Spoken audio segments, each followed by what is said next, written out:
Assalamualaikum warahmatullahi wabarakatuh. Selamat berjumpa kembali pada pembelajaran kimia kelas 12 semester genap ini.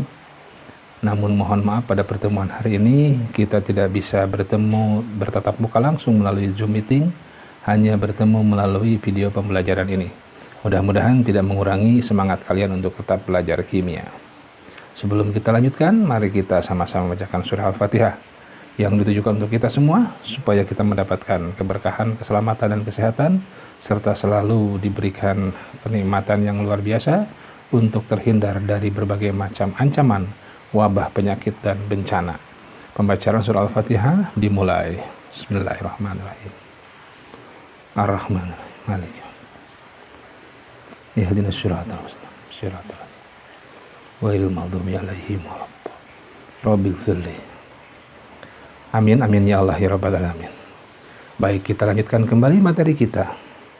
Sebelumnya kita sudah mengumpulkan beberapa kelompok gugus fungsi di kelas 12 ini pada senyawa karbon, yaitu alkohol, kemudian eter, aldehid keton, asam karboksilat, dan ester. Maka pada hari ini kita akan lanjutkan kembali untuk membahas senyawa hidrokarbon atau senyawa karbon untuk gugus fungsi yang lainnya yang belum kita diskusikan. Kita kembali pada senyawa alkana, ya, yang kehilangan satu atom hidrogen yang kita kenal sebagai R strip. Artinya R yang tidak memiliki ikatan atau kehilangan satu atom hidrogen.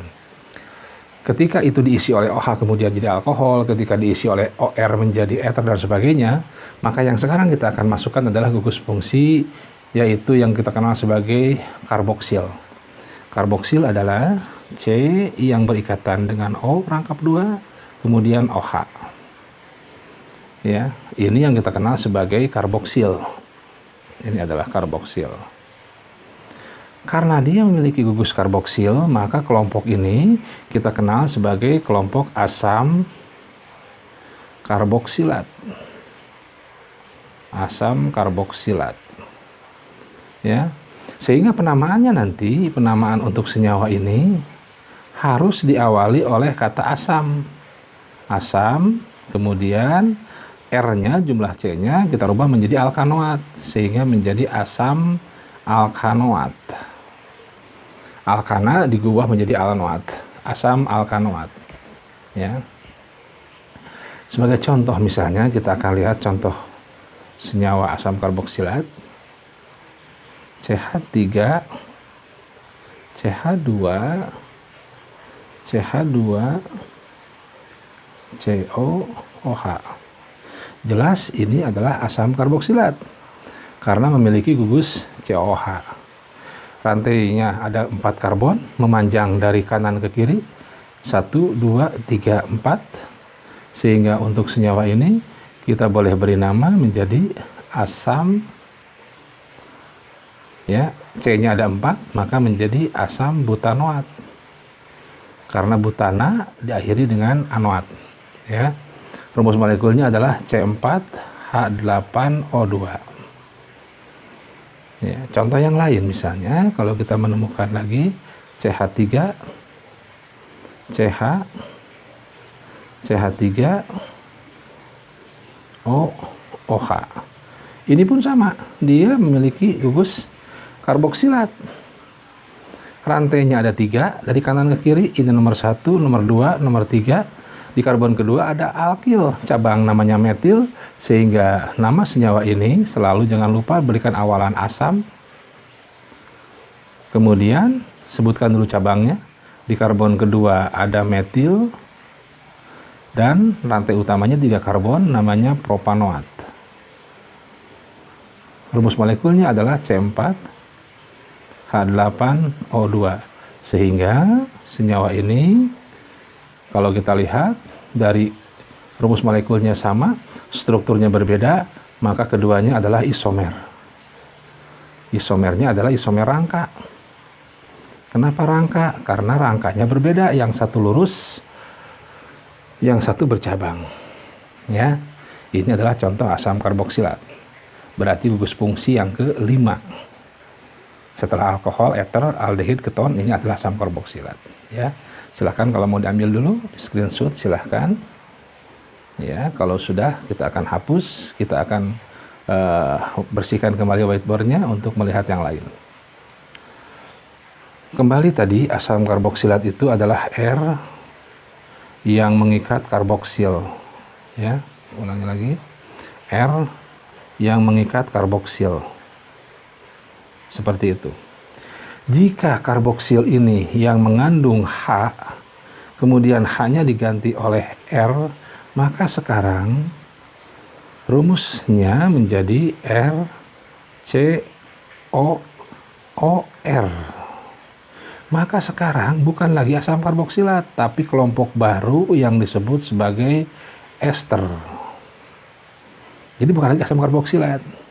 Jadi bisa dilihat perbedaannya. Di mana bedanya antara asam karboksilat dan ester? Yaitu pada H yang diganti oleh R. Maka sekarang menjadi ester. Ya. Nah, bagaimana penamaan untuk senyawa ini? Ganti saja H dengan R. Kalau tadi di asam karboksilat, depannya itu pakai asam karena ada H. Sekarang ganti dengan R, alkil. Sehingga namanya atau penamaannya adalah alkil alkanoat. Ujungnya belakangnya tetap sama, alkanoat. Tapi depannya alkil, bukan asam. Alkil merujuk kepada siapa? Kepada R. Ya, sehingga contoh untuk senyawa ini misalnya kalau kita menemukan CH3 CH2 misalnya COOCH3, berarti ini adalah ada gugus karboksil, tetapi R-nya ada 2, R kanan R kiri. Ya, R kanannya ada 1 karbon, R kirinya ada 3 karbon. Ini yang kiri, yang kanan, yang 1 karbon itu jadikan alkil sehingga namanya menjadi metil, dan yang 3 di kirinya menjadi alkanoat, jadi metil propanoat. Ya, dengan rumus molekul C4H8O2. Kalau kita ingat tadi pada contoh asam karboksilat, asam butanoat pun sama. Dia rumus molekulnya adalah C4H8O2. Silakan dibuka lagi tadi. Maka berarti asam butanoat yang tadi dengan metil propanoat yang ini adalah isomer. Isomernya namanya isomer fungsi karena gugus fungsinya yang berbeda. Ya. Baik, kita lanjutkan lagi. Contoh yang lain misalnya kalau kita punya CH3 kemudian COO CH2 CH3. Perhatikan di sini kita menemukan gugus karboksil, ini gugus karboksil. R-nya sekarang ada 2, R kanan R kiri. Keduanya sama-sama 2 atom karbon. Yang kanan kita berikan sebagai alkil. 2 karbon untuk alkil namanya etil. Dan 2 karbon di depan sebagai alkanoat sehingga etil etanoat. Atau rumus molekulnya C4H8O2. Kalau kita lihat rumus molekul ini pun sama, maka keduanya ini adalah isomer, tetapi isomernya adalah isomer posisi, ya, karena yang membedakan adalah posisi karboksilnya, ya. Nah, itu adalah contoh untuk ester. Berarti bertambah nih 2 lagi, asam karboksilat dan ester. Bedakan keduanya, ya. Silakan kalau ada yang mau ngambil gambar ini di screenshot boleh. Karena kita akan bersihkan kembali, kita akan hapus, kita akan bahas untuk selanjutnya.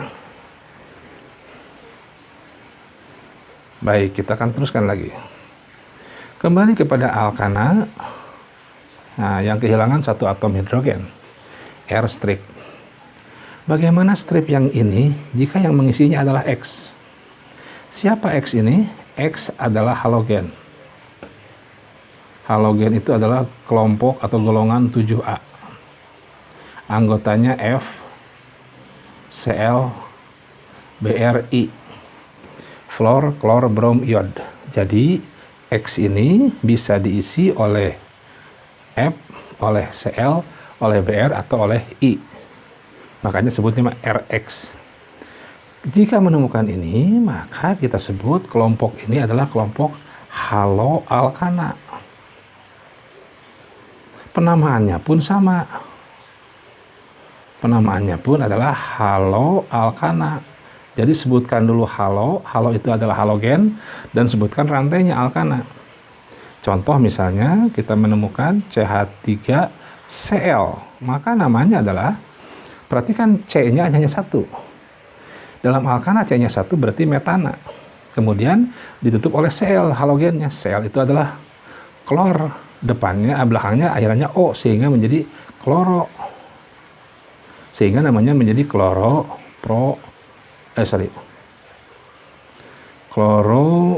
oke. Ya, kloro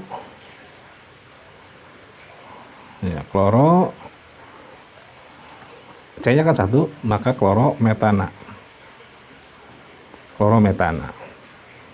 Contoh yang lain.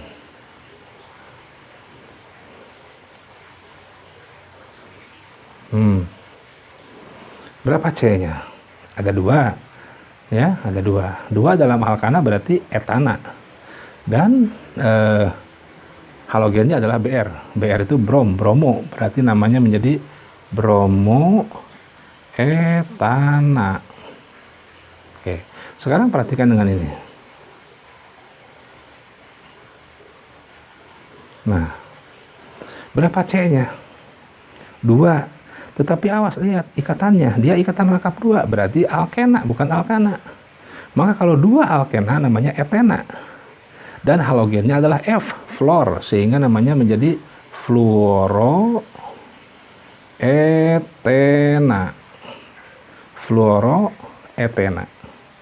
Karena ikatan rangkap 2, etena. Fluoro karena F yang masuk di sana. Ya. Nah, itu adalah bagaimana penamaan untuk senyawa haloalkana. Silakan kalau mau diambil dulu di screenshot, kita akan hapus, kita akan bersihkan kembali layarnya.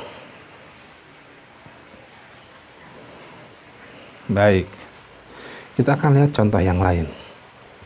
Misalnya kalau saya punya senyawa CHCl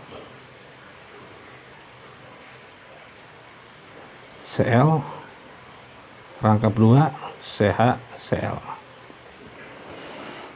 Berapa atom karbon? 2 atom karbon. Kemudian ada ikatan rangkap, berarti bukan etana tapi etena. Ada Cl, Cl-nya di karbon ke-1 dan di karbon ke-2. Ya. Maka kita berikan nama senyawa ini adalah 1,2 dikloroetena. Kenapa di? Karena Cl-nya ada 2. Etena karena alkena. 1,2 dikloroetena. Perhatikan pada rumus ini, kalau kita lihat ya, C-nya kan ada 2. Ikatan rangkap seperti ini. C yang kiri itu mengikat H dan mengikat Cl. C yang kanan juga mengikat H dan mengikat Cl.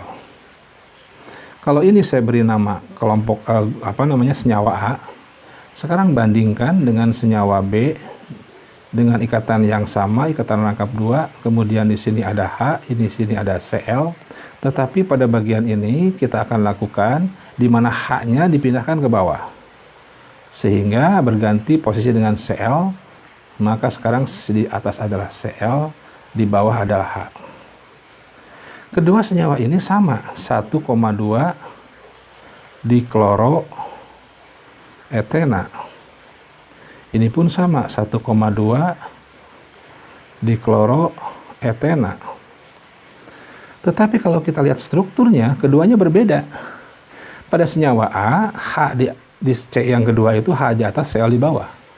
Dan pada senyawa B, pada C kedua, Cl di atas, H di bawah. Berarti berbeda strukturnya. Maka kalau berbeda struktur, harusnya namanya berbeda. Nah, untuk membedakan keduanya, maka kita mengenal ada istilah cis dan trans. Ya. Cis untuk menunjukkan bahwa dia berada pada satu sisi yang sama.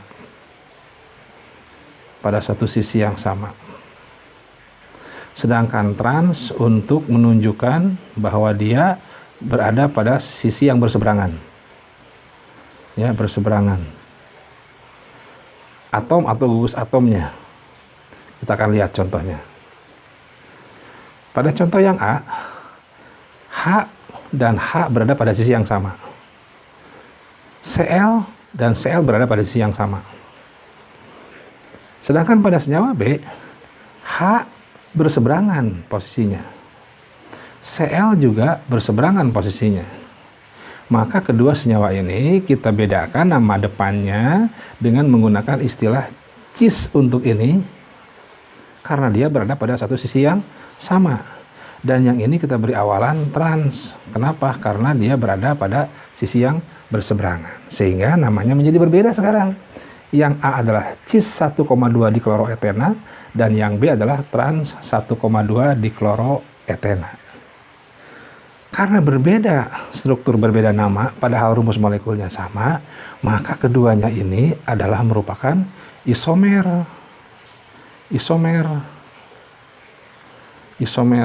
Isomernya disebut dengan isomer geometris. Ya, jadi isomer geometris itu terdiri dari dua bagian, yaitu cis dan trans. Cis kalau satu sisi yang sama, trans kalau sisinya berseberangan. Ya, namanya isomer geometris. Maka bertambah sekarang isomer. Setelah kamu tahu isomer rangka, posisi, fungsi, isomer aktif, sekarang bertambah dengan isomer geometris. Ya, silakan kalau mau diambil dulu, ya, kalau mau ditangkap dulu silakan, ya, karena kita akan hapus, kita akan bersihkan. Baik, kita akan lihat contoh yang lain. Misalnya kalau kita punya contoh senyawa, ya, senyawanya adalah CHCl rangkap 2 CCl2.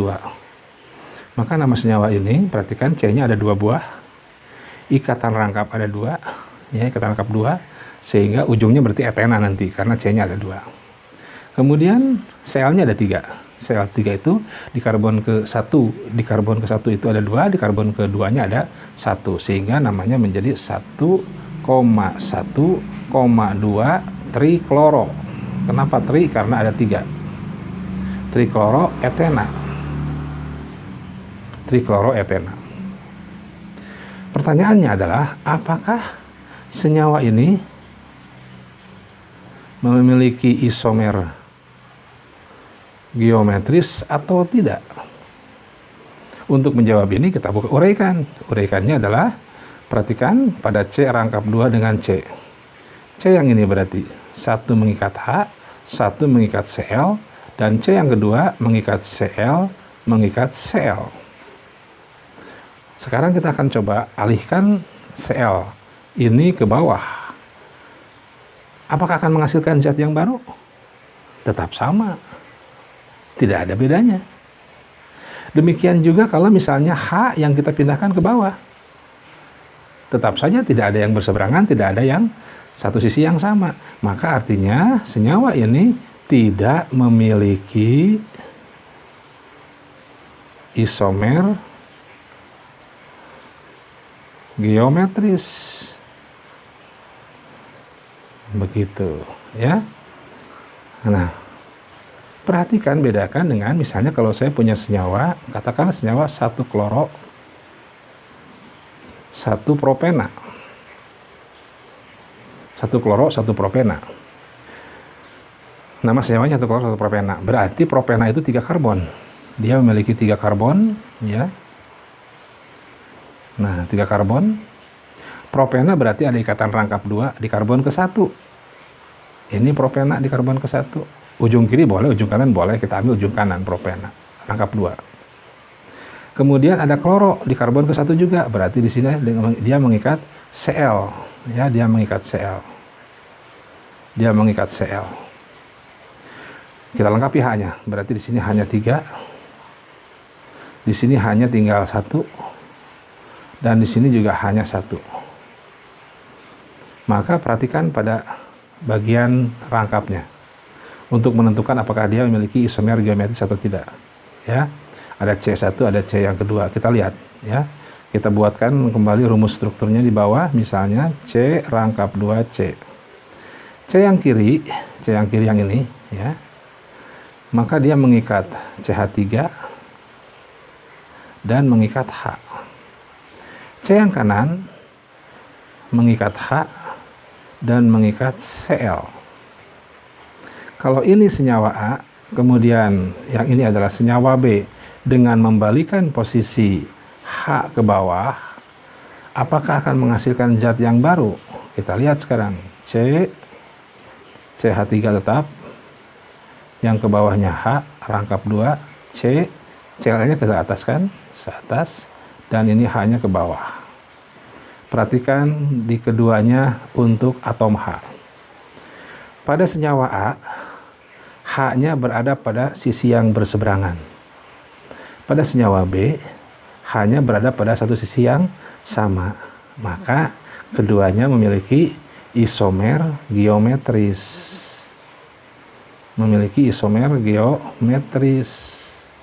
Yang satu kita beri nama sebagai trans, satu kloro, satu propena. Dan yang ini kita beri nama cis karena dia berada pada satu sisi yang sama. Cis satu kloro, satu propena. Oke. Nah, itulah bagaimana cara menentukan isomer geometris pada haloalkana. Maka dengan demikian, sampai saat ini kalian sudah memiliki 7 kelompok atau 7 gugus fungsi. Kita mulai dari alkohol, eter, aldehid, keton, asam karboksilat, ester, dan haloalkana, dan sudah mendapatkan 5 isomer. Isomer rangka, isomer posisi, isomer fungsi, isomer objektif, dan isomer geometris. Kuasai materi-materi yang sudah kalian dapatkan, ya. Kemudian pelajari dengan baik. Kalau ada pertanyaan silahkan nanti ajukan melalui WA Japri atau melalui WA grup, ya. Maka dengan demikian kita tutup pertemuan kita dengan bacaan hamdalah bersama. Alhamdulillahirabbil alamin. Terima kasih. Assalamualaikum warahmatullahi wabarakatuh.